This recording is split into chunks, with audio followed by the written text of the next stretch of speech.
Let's vibe an app. It's called the Cookie Alchemist. I'm a firm believer that there's no such thing as the absolute best cookie. You might be a fan of a soft centered chocolate chip. Personally, I'm big on crunchy, sweet shortbread. So the Cookie Alchemist figures out your preferences and then gives you the best recipe for you. We're going to use Firebase Studio for this since it's free and you've probably already got a Google account. And this is about getting you started on your vibe coding journey. Today's your day. We start by going to studio.firebase.google.com. It's a lot, it's on screen. We're going to start with this text box right here, which is for the app prototyping feature. And our prompt is here, and it's included in the video description if you want to use it exactly as is, but also feel free to customize it. That's the beauty of vibe coding. You're making something just for you. Create an app that generates cookie recipes. Before generating any recipes, the app should ask the user what kind of cookie they prefer, such as texture, soft versus crunchy, sweetness level, very sweet versus slightly sweet, structure, flat and thin versus thick and fluffy, and dominant flavor profile. Chocolatey, nutty, fruity, caramely, vanilla-y, spiced, whatever you like. And now that we've got our prompt in, let's let it cook.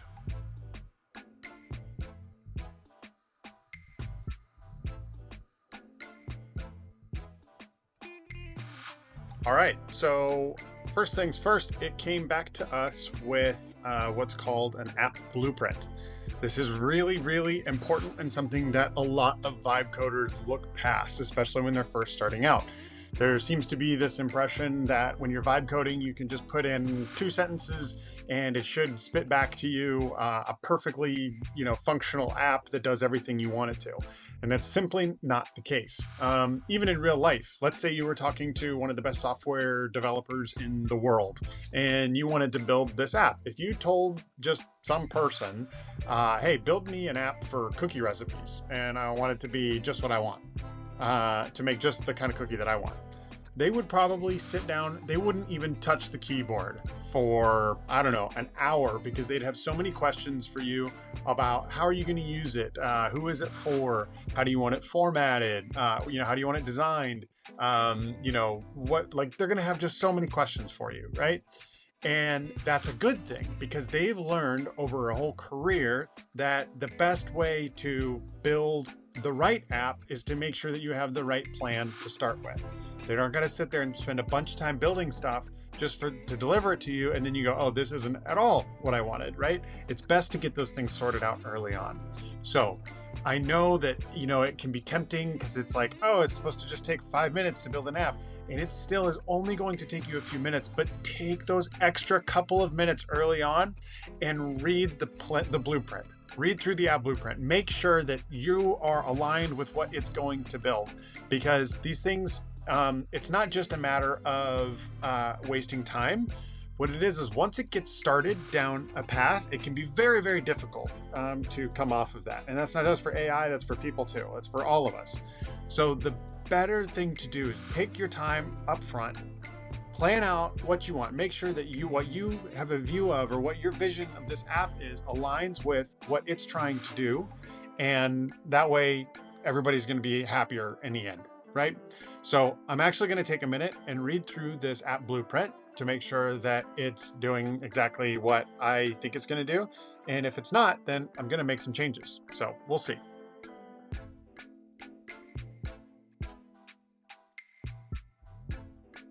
Okay, I actually like everything that's here. The only thing that I initially was going to remove was the nutritional information, because I thought, this is a cookie app. Nobody here is trying to, I don't want this thing telling me exactly how many calories are going to be in the cookies that I make. But it even went so far, it says this should be presented as an option to the user and not generated unless specifically requested. So I like that, and we'll go with it. All right, so now that I've reviewed the app blueprint, I'm going to go ahead and click on prototype this app, and we're going to let it start to cook. This will usually take much longer than, if you're used to just doing chat with ChatGPT or Gemini, and you're used to getting responses in just, a few seconds, this is going to feel like forever. It can take, sometimes a couple of minutes for it to actually get something for you to look at. and to review. So you just have to be patient. You know, a few minutes is still way faster than it would take a human to do this. So if you're curious to know more about, you know, what it's doing and how it's doing it, the basics, I like to provide little, you know, tidbits, but I'm not a software developer by trade myself. I've been spending the past year or so really trying to learn. But the you know, the short version of what it's doing here is it's making a number of different files. So you can imagine most programs would look like a folder on your computer. It's not just one file. It's not like one big Google Doc that has a bunch of code in it that, you know, everything runs off of. Usually the way projects work, web apps and other software projects, is they're actually a number of files all grouped together in a folder. In software, they oftentimes call it a directory. Same thing, directory and folder, same thing. And all of those get put together. And what happens is one file will point at another one, will ask, you know, it'll say, hey, when you get to this point, go to this file. Some of them are configuration files. So it's just telling the computer, here's how you set everything up. Here's how all of these files are related.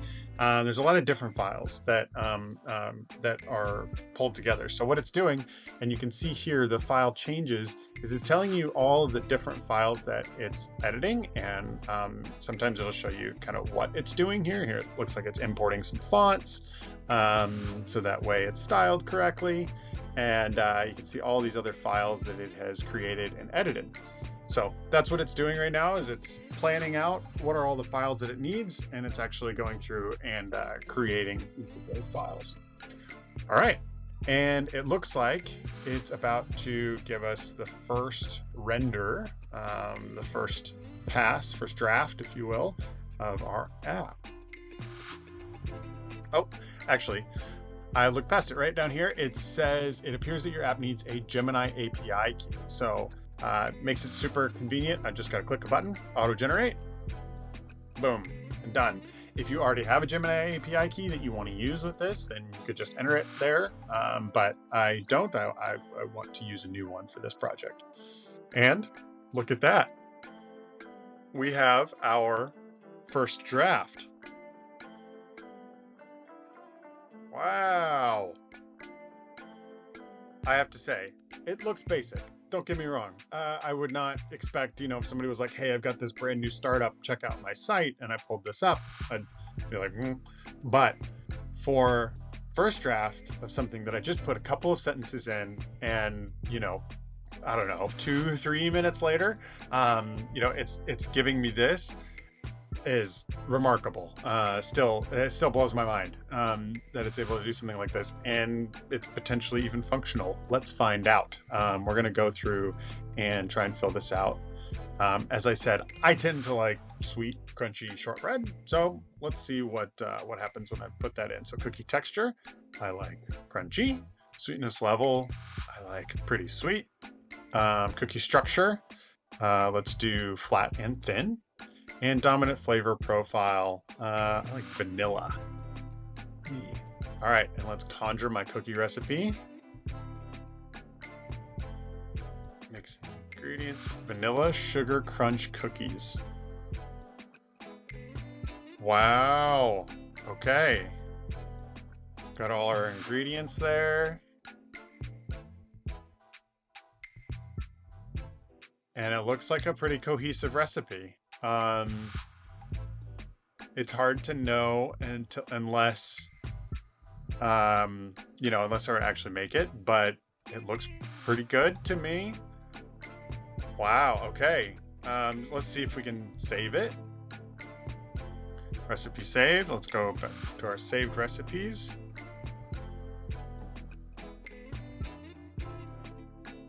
There we go. All right, it's even got like a saved less than a minute ago, so it tells me when I saved it. And it opens it up for viewing. Oh man. Wow. Okay.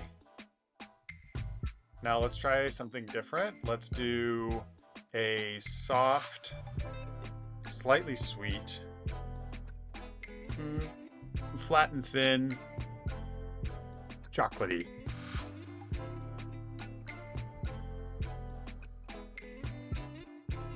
Thin and soft chocolate delights. All right, so we got some issues with formatting here. This time it didn't break this out into individual lines.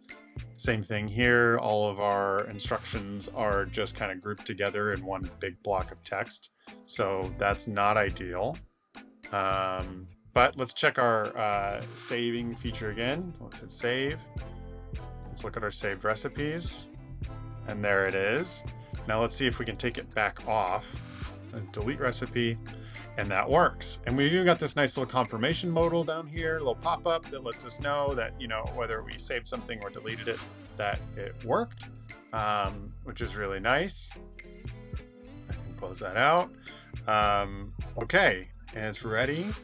All right, so let's see. Let's just let it know that sometimes when we generate recipes, the ingredients and the instructions are coming back just as one big block of text instead of being formatted. I like to use the dictation tool on my computer. Every Mac, it's just a shortcut. I think it's the F5 key. It might be different on yours or on Windows, but I like to do that just so that way I don't even have to type. I can just talk to my computer. Some of the recipes are coming back just as big blocks of text instead of being formatted lists of ingredients. Same thing for the instructions. They are numbered, but not displaying as individual on separate lines in the app.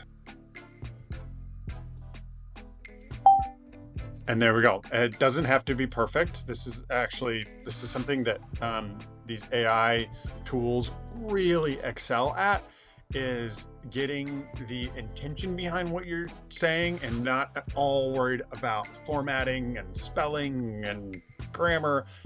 Don't worry about that stuff. It's not that useful in the case of what we're trying to do at this level. So just get it in there. That's why I use the dictation tool. It's, again, it does a pretty good job of turning it into actual sentences with punctuation, but even if it doesn't matter, because the AI will still understand what I'm trying to say, and it will fix it. Now, if you're looking to become a better vibe coder, you want to really get good at this kind of thing, this is where I would strongly suggest taking the time to actually read through what comes out of the chat. So what is being output over here? These tools are just as good at explaining what they're doing as they are at doing it. So don't think that this thing is only capable of writing this code and just outputting it and that's it. It is a phenomenal teacher. You have to kind of break out of this perception of it as almost as a person, right? Because it's not a person. It is multiple skills that it can exercise all at the same time. The model, the AI that is building this app, is also a very, very, very highly trained teacher. So it oftentimes will just tell you right here. It'll just list out what it's doing and it'll try and explain it to you. But if it's not enough, you just ask, just say, hey, I don't understand what you just did. Why did you create that file? Why are you doing things this way? And it will explain it to you. And it's really amazing. And so if you want to get better at this, practice is number one. You need to do lots and lots of vibe coding. Just iterate, just keep building stuff. And Firebase Studio is great for that because it's free, or at least for now. And you can just keep going. The second thing is to use every exercise as an opportunity to learn, not just to build, but to take your time a little bit, read through the chat, understand what it's doing, why it's doing it, ask questions if you don't understand, and that is what's going to make you better the next time. You're going to know better how to ask. You're going to know better what's possible, what it's capable of doing. So I highly encourage you to do that. Now, let's see, it says it made some changes. I'm not going to go through it right now, but let's just go ahead and give it a shot. Let's go back to our home page. We're going to click here. Let's try a new one. Let's do something that's soft, not too sweet, thick and fluffy, and nutty. Generate for us. Soft and Nutty Dream Cookies. Here we go. All right, now we're back to formatted correctly. Looks like everything looks great. Let's save it. Go to saved recipes, and it saved it, and it's formatted correctly, just like that. All right, tons of opportunity to go deeper with this, right? You know, I noticed that during the, while it's generating the recipes, that there's some empty image placeholders, right? You know, this is empty. There's another one that's empty when it's actually working on it. So there's opportunity to update that. Again, I think you could do a lot more. You could make this a lot better designed. And there's so many different ways to do that. There's a lot of different things to experiment with. But the point of today is I just wanted to show you just how easily you can get, when you have that idea in your head, just how quickly and easily you can get to something that is functional, that works, that you can test out, and does the tool that works the way you want it to, right? So as I mentioned earlier, try out this prompt. It's in the video description. You can take it just as it is or make it your own. Maybe you don't like cookies. Maybe you want this to be a different type of pasta or a different type of pizza. It doesn't, like, there's, just use your imagination. Whatever you want it to be, it can be, right? Experiment. That's the number one thing, is just get the reps in, just practice this, experiment, see what it can do. And you're going to have a great time. And I can't wait to see what you guys make. Let me know what you've done in the comments. And I look forward to reading about it, and I'll see you in the next video. Thanks so much.